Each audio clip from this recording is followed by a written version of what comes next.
Joseph! Andrea, Anong ginagawa mo dito? bibisitahin sana kita sa inyo. Bakit? Baka makita si Kenneth. At kakausapin kita tungkol sa doktor ni Kenneth. May isasuggest ako mas magandang ospital. Joseph, panatag yung loob ko kay Dr. Romy. Eh, mas magandang ospital to. At saka, o-offeran daw nila tayo ng mas malaking discount. Ano bang problema mo sa doktor ni Kenneth ngayon? Wala naman. Parang iba lang kasi yung tansya ko sa kanya eh. Tsaka hindi ba weird? Nakikita kayo sa labas maski hindi naman check-up ni Kenneth. Joseph, alam ko yung ginagawa ni Doc Ronnie. Alam mo? Oo. Binabakuran niyo akong dalawa, no?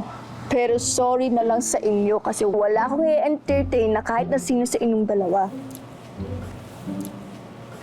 Bakit? Nililigawan ka ba niya? Ano ba kasi pinag-usapan niyo kanina, ha? Joseph, co-parenting tayo, di ba? Pero dahil mother knows best, ako magde-decide kung sino magiging doktor ni Kenneth. Kaya kung ayaw mo lumala yung pagtatalo natin, i-drop mo na, okay? Okay. Sige.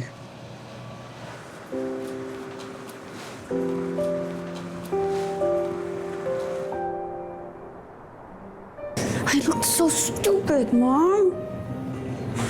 You only look stupid dahil hinayaan mong kunin ang posisyon mo. Legally, she has a point. What was I supposed to do? Mabuti na lang, mas mabait ka sa akin.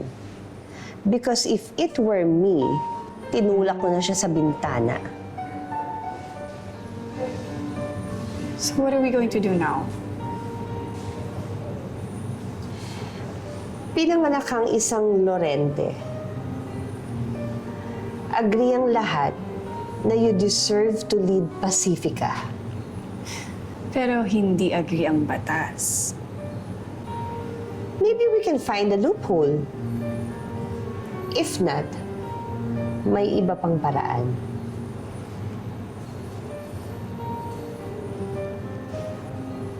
Paano?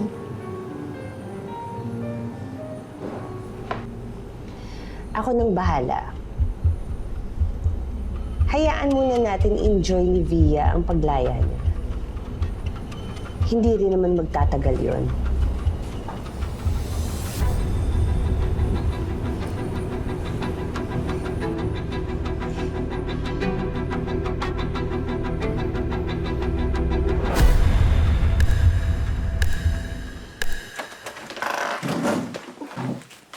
Nay, Daddy! Oh! Nak, Bakit kasing ka pa? Iniwan ka ni Ate Kakay? hindi ako makasleep, Nay. Oh, bakit? May masakit na naman ba sa'yo? Wala naman po. Ayos lang po ako. Basta pag may nakaramdaman ka, sabihin mo agad kay Daddy, ha? At syempre kay Nainay. O siya, hindi ko na kayo papatagalin at para makatulog na kayo. Paalam. Sige, ingat.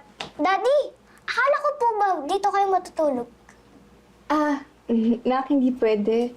Please, Daddy. Kahit ngayong gabi lang. Ang Nainay mo lang ang makakasagot niyan, anak. Nay. Nak, hindi kasi pwede eh. Sabi kasi ng daddy mo kanina, busy siya. Marami daw siyang trabaho.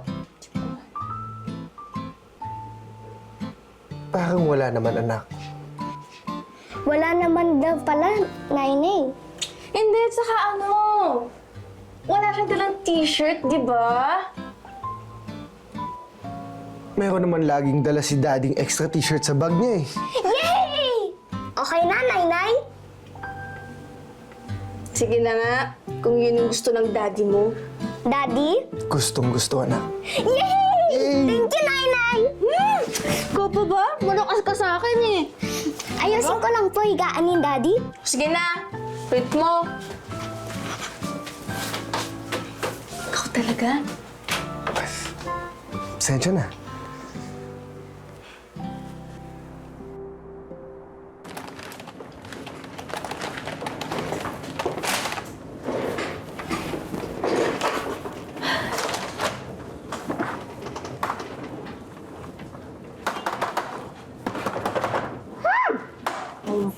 Naghag pa. Panira talaga, oh. Nix, tulungan na kita dyan. Di na. Kaya ko ayusin to. At kaya ko i-revise to para lang patunayan kay Ma'am Via na hindi ko kailangan ng ambag mo sa mga design para lang ipa-upload sa kanya to. Nix, teka lang.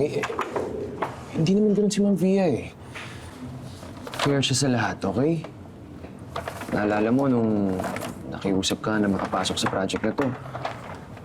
Pumayag siya. Kasi naniwala siya sa'yo. Oo nga eh. Akala ko nga rin eh. Pero mali pala ako. Ano nga naman bang laban ko sa'yo? Laban sa akin? Oo, Kaloy. Aminin na natin.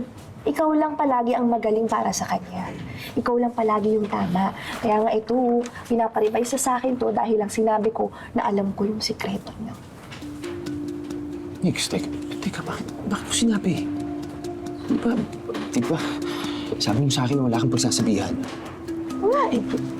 Sabi ko na eh. Moving on. Pero alam mo ba kung ano yung nag-reaction niya? Ha? She denied it. Pinagmukha pa akong sinungaling. Dinunay niya? Oo. Kaya kung ako sa'yo, tigilan mo na siya. Madadamay ka lang sa issue niya tapos iiwan ka lang din sa iyo.